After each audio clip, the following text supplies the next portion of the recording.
अगर आप हमारी मिनिस्ट्री में अपना आर्थिक योगदान देना चाहते हैं, जैसे कि दशमांश या भेंट, टाइथ और ऑफरिंग, तो आप इस क्यूआर कोड को स्कैन करके हमें अपनी पेमेंट कर सकते हैं।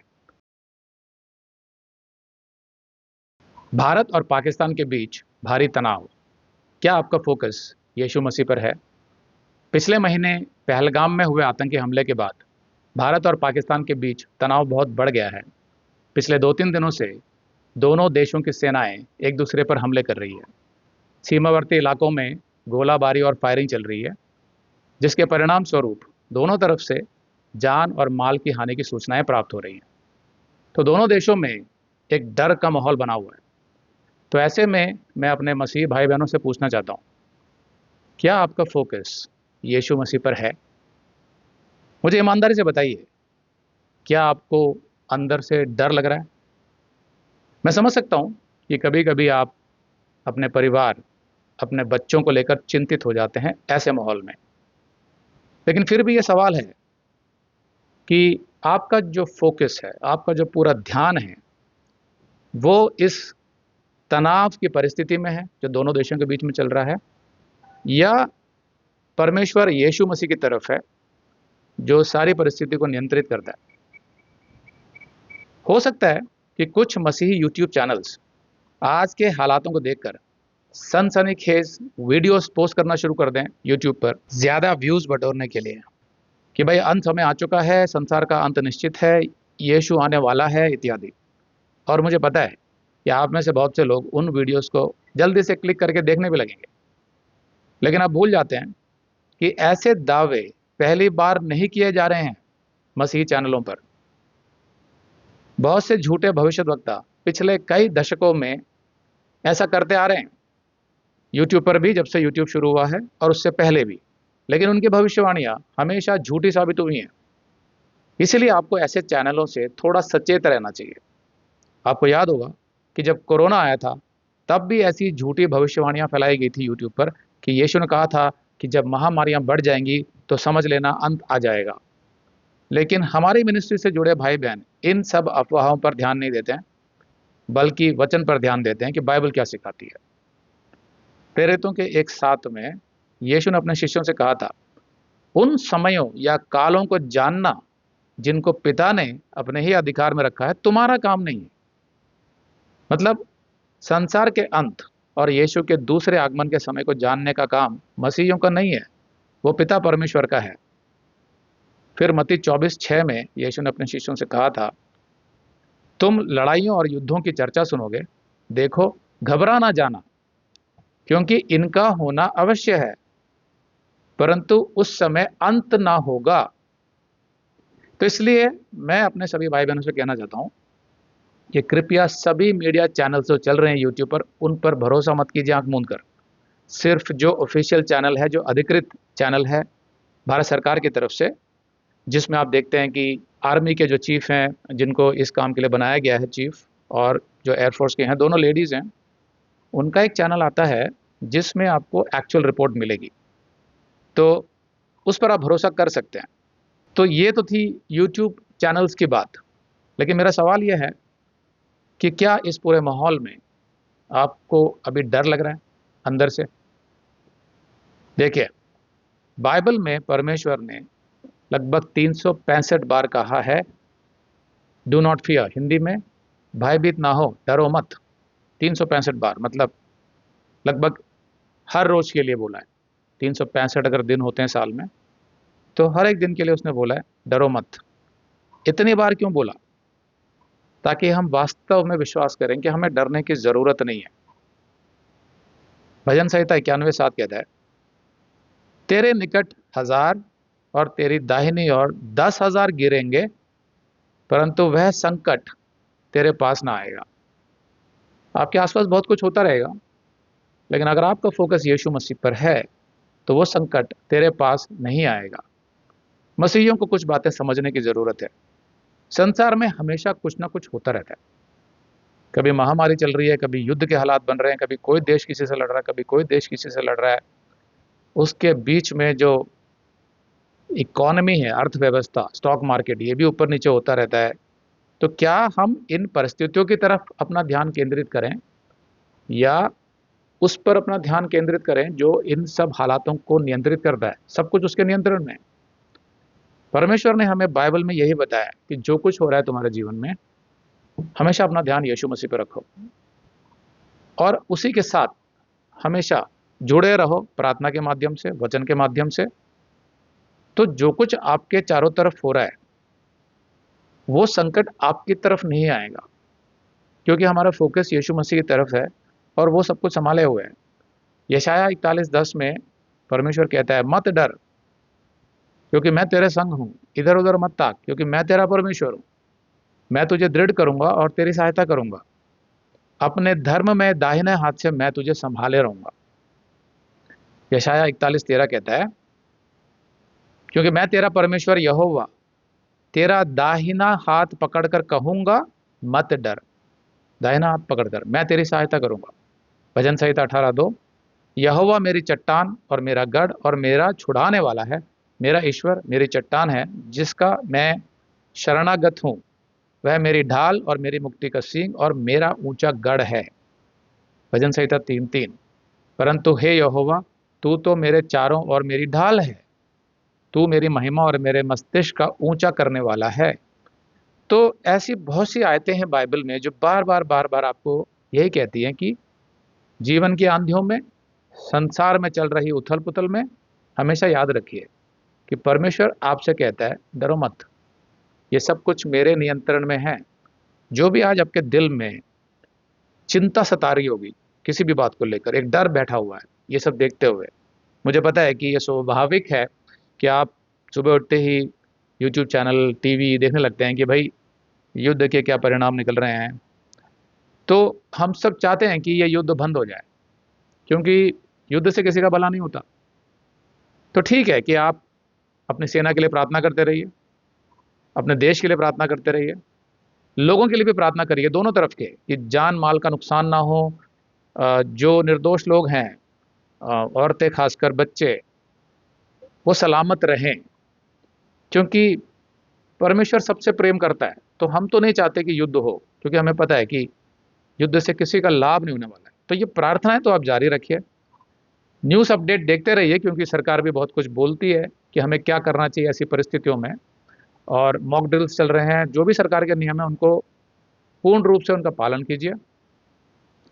तो वो सब आप करते रहिए, लेकिन मेरा सवाल यह है कि मन में किसी प्रकार का डर क्यों है आपके? अगर आप विश्वास करते हैं कि परमेश्वर ने जितनी भी आयतें लिखी हैं बाइबल में ये सच्ची हैं, अगर आप विश्वास करते हैं कि हमारा परमेश्वर यीशु मसीह यहोवा सच्चा है, तो फिर ये आयतें भी सच्ची हैं। इसका मतलब वो तुम्हें संभालेगा, तुम्हारे परिवार को संभालेगा, घर बार को संभालेगा। फिर उसके अलावा मैं आपको बताना चाहता हूँ कि मसीहियों का जीवन थोड़ा अलग होता है। जब परमेश्वर उन्हें संसार से बुला लेता है बाहर, तो फिर वो सांसारिक नहीं रह जाते हैं। यानी कि हमारे जो लक्ष्य हैं इस पृथ्वी पर रहते हुए, वो सांसारिक नहीं रहते हैं कि हमें यहाँ पहुँचना है, ये करना है, इतने पैसे कमाने हैं, इतना नाम कमाना है। ये सब लक्ष्य नहीं होते हमारे। तो हमारे लक्ष्य क्या होते हैं उसके बाद? कि हाँ, परमेश्वर ने हमें बनाया है किसी उद्देश्य के लिए, और वो उद्देश्य हम पूरा करेंगे, वही हमारा लक्ष्य होता है। तो वो उद्देश्य आमतौर पर परमेश्वर के राज्य को बढ़ाना होता है। जो भी काम वो हमें देता है अपने राज्य में, उसकी महिमा के लिए वो हमें करना है, मरते दम तक। मरना तो सबको ही है, उसने हमारा समय भी निश्चित किया हुआ है, उसको पता है कि हम कब मरेंगे। तो जब वो समय आएगा तो जाहिर सी बात है हमें इस संसार से जाना पड़ेगा, लेकिन जब तक वो समय नहीं आएगा, बाइबल कहती है कि कोई तुम्हें हाथ नहीं लगा सकता। तो 1000 इधर गिरेंगे, 10,000 उधर गिरेंगे, लेकिन वो संकट तेरे निकट नहीं आएगा। मतलब परमेश्वर के काम को करने के लिए वो तुझे संभाल कर रखेगा। सवाल ये है कि क्या आप वास्तव में परमेश्वर के वचन पर चल रहे हैं? क्या आप इस बात का अनुभव करते हैं रोज कि हमारा जो जीवन है वो यीशु मसीह के लिए है? तो अगर ऐसा है तो फिलिपियों का 1:6 कहता है, पौलुस ने लिखा, और मुझे इस बात का भरोसा है कि जिसने तुम में अच्छा काम आरंभ किया है वही उसे यीशु मसीह के दिन तक पूरा करेगा। मतलब क्या है? उसका मतलब यह है कि संसार में क्या हो रहा है वो अपनी तरफ है, हमें उसके बारे में ज़्यादा चिंतित होने की इसलिए आवश्यकता नहीं है कि परमेश्वर ने जो काम मेरे अंदर शुरू किया है अपने राज्य के लिए, अपनी महिमा के लिए, उसको वो पूरा करेगा। वो जिम्मेदारी उसकी है। मतलब क्या है कि जब तक वो काम मेरे जीवन के माध्यम से पूरा नहीं होता, वो मुझे जीवित भी रखेगा, सलामत भी रखेगा, और जीवन गुजारने के लिए जितनी भी चीज़ों की आवश्यकता है वो भी देगा। तो ये जो वादा है ये मुझे बहुत प्रोत्साहित करता है। परमेश्वर मुझे सुरक्षित भी रखेगा, क्योंकि जब तक उसकी योजना चल रही है मेरे जीवन में, वो तभी पूरी हो पाएगी जब मैं सुरक्षित हूँ। मैं एक गवाही बताता हूँ आपको अपनी, कि पिछले महीने अप्रैल में मैं अपनी पत्नी से कुछ डिस्कस कर रहा था। मैंने कहा कि देखो, जीवन में मैं कश्मीर जाना चाहता था हमेशा। क्यों? क्योंकि मेरे डैडी थे, वो कश्मीर में पोस्टेड रहते थे जब वो आर्मी में थे। तो वो बताते थे कश्मीर की खूबसूरती, पहलगाम, अखनूर, बारामुल्ला, श्रीनगर, इसकी सुंदरता के बारे में वो बखान करते थे। तो बचपन से मुझे लगता था कि मुझे भी एक बार जाना चाहिए। तो मैं, वो फील्ड एरियाज़ थे, इसलिए हमारे डैडी कभी वहाँ ले जाते नहीं थे, हम दिल्ली में रहते थे। फील्ड एरियाज़ थोड़े सेंसिटिव होते हैं, तो हम सोचते रहते थे कि बड़े होकर जाएँगे। फिर जब बड़े हुए, काम धंधा करने लगे, तो बिज़नेस में इतना उलझ गए कि जाने का कभी समय नहीं मिलता था, पैसे कमाने की धुन रहती थी। फिर जब थोड़े पैसे आए तो पता चला कि वहाँ पर आतंकवाद शुरू हो गया, फिर काफ़ी समय के लिए बंद हो गया कश्मीर।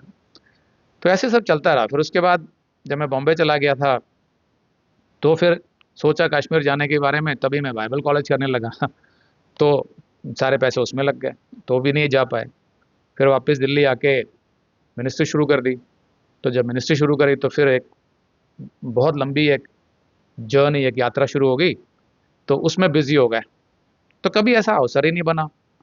तो पिछले महीने हमें लगा कि नहीं, अब हमारे पास थोड़े पैसे हैं उसको जाने के लिए, और हम समय भी है, मिनिस्ट्री एक लेवल पे चल रही है, तो चलो कश्मीर चलते हैं। और हमने स्पेशली पहलगाम के बारे में सोचा था कि हम पहलगाम जाएँगे और वहीं पर रुकेंगे होटल में।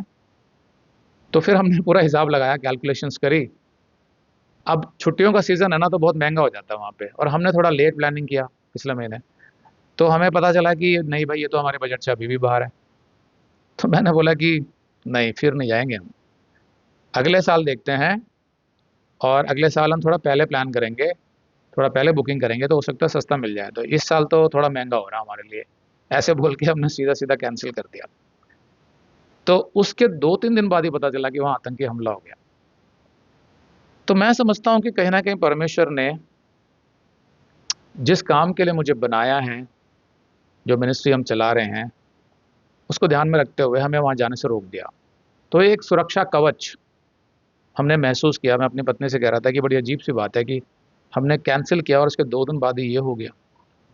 तो मैं आपको सिर्फ़ ये बताना चाहता हूँ कि हमारे परमेश्वर ने जितने भी ये वादे लिखे हैं ना बाइबल में, ये मनुष्य के लिखे हुए नहीं है ये परमेश्वर के लिखे हुए हैं। वो आपको सुरक्षा देता है। आपने अपने जीवन में कई बार महसूस भी किया होगा कि दुनिया में बहुत कुछ होता रहता है, लेकिन आप सही सलामत हैं। अगर आप सच्चे मसीही हैं, तो आप परमेश्वर का काम भी कर रहे हैं, उसी के लिए जी रहे हैं, उसी के वचन में बढ़ रहे हैं। तो ये सब आपने भी महसूस किया होगा। फिर मेरा सवाल ये है कि जब ऐसे हालात होते हैं, तो संसार जो है वो डरने लग जाता है कि भई मेरी नौकरी ना चली जाए, मेरा बिज़नेस ना बंद हो जाए, अब सेल परचेज़ नहीं होगी, ग्राहक नहीं होंगे, तो खाएँगे क्या, पहनेंगे क्या? तो मेरा सवाल आप लोगों से ये है कि क्या आपके मन में भी ऐसा डर है? अगर है तो इन आयतों पर गौर कीजिए। यीशु ने कहा मत्ती 6:31 में, इसलिए तुम चिंता करके यह ना कहना कि हम क्या खाएँगे या क्या पिएँगे या क्या पहनेंगे, क्योंकि अन्य जाति मतलब जो मसीही नहीं है, जो मसीह विश्वासी नहीं है, वे इन सब वस्तुओं की खोज में रहते हैं। लेकिन तुम्हारा स्वर्गीय पिता जानता है कि तुम्हें ये सब वस्तुएँ चाहिए। मतलब ये है कि ये मत देखिए कि संसार में क्या चल रहा है। उसकी वजह से आपका खाना-पीना, जो आपका जो जीवन है वो रुकेगा नहीं। थोड़ी तकलीफ़ हो सकती है हालातों की वजह से, लेकिन कुछ भी रुकेगा नहीं। क्यों? क्योंकि परमेश्वर ने आपके अंदर एक काम आरंभ किया हुआ है, अगर आप विश्वास करते हैं। हम अपनी मिनिस्ट्री में सब लोगों को यही कहते हैं कि आप किसके लिए जी रहे हैं? क्या आप इस पृथ्वी के लिए जी रहे हैं या अनंत काल के लिए जी रहे हैं? क्या आप अपने लिए जी रहे हैं या यीशु के लिए जी रहे हैं? क्या यीशु आपके अंदर से अपना काम कर पा रहा है? क्या वो आपके अंदर जी रहा है? तो हम बार-बार उन्हें याद दिलाते रहते हैं। तो उसका लाभ ये होता है कि जब ऐसी परिस्थितियाँ आती हैं तो समझ में आ जाता है, हाँ, जितने वादे हैं वो इसी समय के लिए तो हैं, जब सब कुछ ठीक चल रहा होता है उस समय तो वादों की आवश्यकता ही नहीं लगती हमें। लेकिन जब ऐसे टेंशन का माहौल हो, डर का माहौल हो, अनसर्टेनिटी यानी अनिश्चितता आ जाती है, तब हमें ये वादे बहुत काम आते हैं परमेश्वर के। कि बाइबल में ऐसा लिखा हुआ है, संसार में युद्ध क्यों होते हैं? हर जगह आप देख रहे हो आजकल युद्ध बढ़ते जा रहे हैं और बहुत से देशों के पास परमाणु बम भी हैं। ये युद्ध क्यों होते हैं? क्योंकि मनुष्य के अंदर पाप का स्वभाव है। कहने को मनुष्य बहुत बुद्धिजीवी है, इंटेलिजेंट है, फिर ऐसा क्यों नहीं होता कि सब शांति से क्यों नहीं रह पाते हैं? दुनिया में तो इतना धर्म भी है, फिर भी सब शांति से नहीं रह पाते हैं। तो वो पाप का स्वभाव, कहीं ना कहीं स्वार्थ, नफरत, lust for power and wealth, मतलब हवस होती है सत्ता की और धन की, ये सब वो बुनियादी कारण होते हैं मनुष्य के अंदर भी, देश के अंदर भी, जिसकी वजह से युद्ध होने शुरू होते हैं। लेकिन यीशु ने बोला यूहन्ना 8:36 में, मेरा राज्य इस जगत का नहीं। जब पिलातुस ने उससे पूछा था क्या तू राजा है, तो यीशु ने जो ये बोला कि मेरा राज्य इस जगत का नहीं। हाँ, मैं राजा हूं, लेकिन इस जगत का राज्य मेरा नहीं है। अभी एक समय आएगा जब यीशु आएगा पृथ्वी पर और वो 1000 साल के लिए अपना राज्य स्थापित करेगा, लेकिन फिलहाल इस जगत का राज्य नहीं है उसका। तो कहने का मतलब क्या है कि जब आप यीशु के अनुयायी हैं, आप यीशु में जीते हैं, यीशु आपके अंदर जीता है, तो फिर इस जगत का राज्य आपका भी नहीं है। तो फिर इस जगत में जो कुछ है चकाचौंध, जो कुछ यहाँ दिखाई देता है, लोग जिसके पीछे भागते हैं, जो भी सुख आराम के पीछे भागते हैं या लक्ष्य बना रखे हैं उन्होंने करियर को लेकर, दूसरी चीज़ों को लेकर, वो सब हमारे लिए नहीं है। हम रहते तो इसी संसार में ही हैं, खाना पीना भी ज़रूरी है, हमारी ज़रूरतें भी हैं, लेकिन हमारा फोकस हमेशा यीशु मसीह पर रहेगा, क्योंकि ये जगत हमारा नहीं है, ये तो एक दिन नष्ट हो जाएगा। संसार कहता है शांति शांति, सब लोग ये कहते हैं कि भाई सभी धर्म शांति सिखाते हैं, हमारे जो पॉलिटिकल लीडर्स हैं, जो राजनीतिज्ञ हैं, वे सब शांति की कोशिश कर रहे हैं, यूनाइटेड नेशंस है, वो शांति की बातें कर रहे हैं। लेकिन सच्चाई क्या है? शांति तो कहीं दिखाई नहीं देती, हर जगह युद्ध के हालात बन जाते हैं छोटी छोटी बातों पर। तो सच बात यह है कि संसार शांति नहीं ला सकता, सिर्फ परमेश्वर ला सकता है।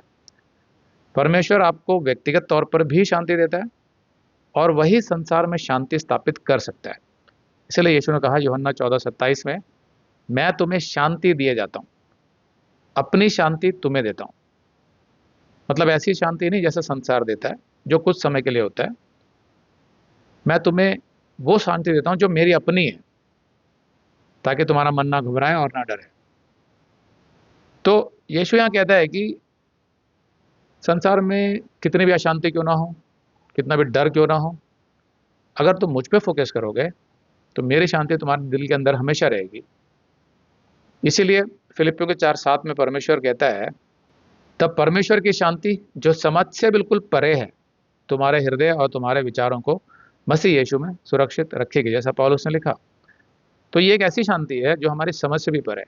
हर हालात में, चाहे जो कुछ चल रहा है संसार में, आपको डरने की ज़रूरत नहीं है। आप बाइबल पे फोकस कीजिए ना, कि परमेश्वर हमें संसार से बाहर निकाल चुका है। वो कह रहा है कि संसार में जो कुछ हो रहा है उसको मैं नियंत्रित करता हूँ, उसको मैं तेरे पास आने नहीं दूंगा।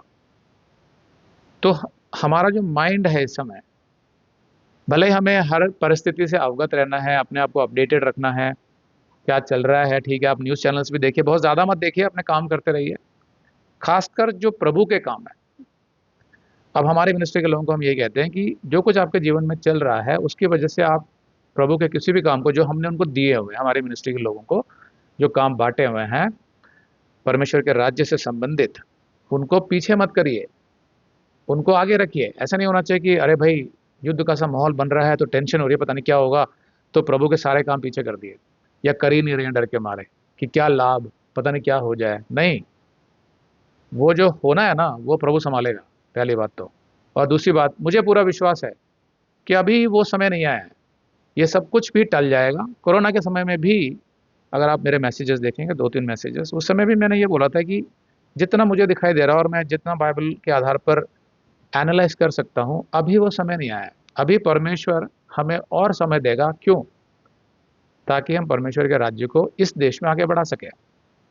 तो अपनी मिनिस्ट्री के बारे में भी परमेश्वर मुझसे यही कहता है कि अभी बहुत सा काम करना है इस देश में हमें। तो मैं देखता हूँ कि अभी तो हमारी मिनिस्ट्री शुरू हुई है, सिर्फ 7-8 साल हुए हैं, लेकिन हमारी मिनिस्ट्री को बहुत आगे जाना है, बहुत लोगों तक पहुँचना है इस देश में, सच्ची मसीहत को लेकर, सही शिक्षाओं को लेकर, ताकि लोगों के यहाँ के जीवन भी बदलें, उनके जीवन में यहाँ भी शांति आए और मृत्यु के बाद भी वो स्वर्ग पहुँचे। ये हमें उसने काम दिया हुआ है और हमारी मिनिस्ट्री से जुड़े हुए जितने भी भाई बहन हैं, वो बहुत तन्मयता से लगे हुए हैं इस काम में। मैंने देखा है कि उनको जो ट्रेनिंग दी है मैंने, उसका वो पूरा पालन करते हैं। ग्रुप्स बड़े अच्छे से चला रहे हैं। मैं धन्यवाद करता हूँ सबका, सभी भाई बहनों का, अ, कि वो अपने अपने काम बहुत बढ़िया तरीके से कर रहे हैं। तो इसलिए हम तो रुकेंगे नहीं, हम डरेंगे नहीं इन युद्ध के हालातों की वजह से। हम क्या करेंगे? प्रार्थना करेंगे। हमारा हथियार सिर्फ प्रार्थना है। हम प्रार्थना करेंगे, प्रभु तेरे काम के लिए हमें अभी बहुत सी प्लानिंग करनी है। जैसे मेरे ग्रुप्स के लोगों को पता है कि हम क्या प्लानिंग कर रहे हैं, तो हमें ये प्रार्थना करनी है कि प्रभु हमें गाइड करते रहे, युद्ध के इन हालातों को समाप्त कर दे, ताकि लोगों के जान माल का नुकसान ना हो, दोनों तरफ से शांति हो जाए, ताकि हम अपना काम कर सकें। बुद्धि दे हमारे सरकारों को, दोनों सरकारों को, कि वो सही डिसीजंस लें। इस तरीके से हम प्रार्थना करते रहेंगे, लेकिन अपने काम से कभी पीछे नहीं हटेंगे। तो ये हमारी मिनिस्ट्री में होता है और मुझे उम्मीद है कि जितनी भी अच्छी मिनिस्ट्रीज हैं वो इसी तरह काम करती हैं। तो आप लोगों से मैं सिर्फ इतना ही कहना चाहता हूँ, भले ही आप हमारी मिनिस्ट्री से जुड़े हों या ना जुड़े हों, लेकिन अगर आप एक सच्चे मसीही हैं, आपके अंदर अगर पवित्र आत्मा है, अगर आप वचन में बढ़ रहे हैं, अगर आप सही शिक्षाएं प्राप्त कर रहे हैं, तो आपके लिए डरने की कोई आवश्यकता नहीं है। बस आपको सिर्फ इतना ध्यान रखना है कि आपका फोकस वो हमेशा यीशु मसीह पे होना चाहिए। तो बात कीजिए उससे, प्रार्थना कीजिए, उसके वचन को पढ़ते रहिए, वीडियोस देखिए हमारे। आप एकदम कनेक्ट हो जाएंगे कि हाँ, ये सब तो यीशु ने पहले ही भविष्यवाणी करी थी कि ऐसा सब होगा। तो हमारे लिए कोई अचरज की बात नहीं है। लेकिन प्रभु ने यह भी कहा था कि ये अंत समय नहीं है, ये सिर्फ शुरुआत है, ये पीड़ाओं का आरंभ है, जैसा मत्ती 24 में लिखा है। तो इसलिए हम अपना काम करते रहेंगे और प्रभु अपना काम करता रहेगा। भजन संहिता 28:7 कहता है, यहोवा मेरा बल और मेरी ढाल है। हमारी ढाल सिर्फ यहोवा है, यीशु मसीह। उस पर भरोसा रखने से मेरे मन को सहायता मिलती है, मुझे बड़ी शांति मिलती है। मैं बिल्कुल चिंता रहित हो जाता हूँ कि हाँ, एक प्रभु है जो मेरी ढाल है, उससे बढ़कर कौन है। इसलिए मेरा हृदय प्रफुल्लित है और मैं इस युद्ध के बीच में भी गीत गा गा कर उसका धन्यवाद करूंगा। आमीन।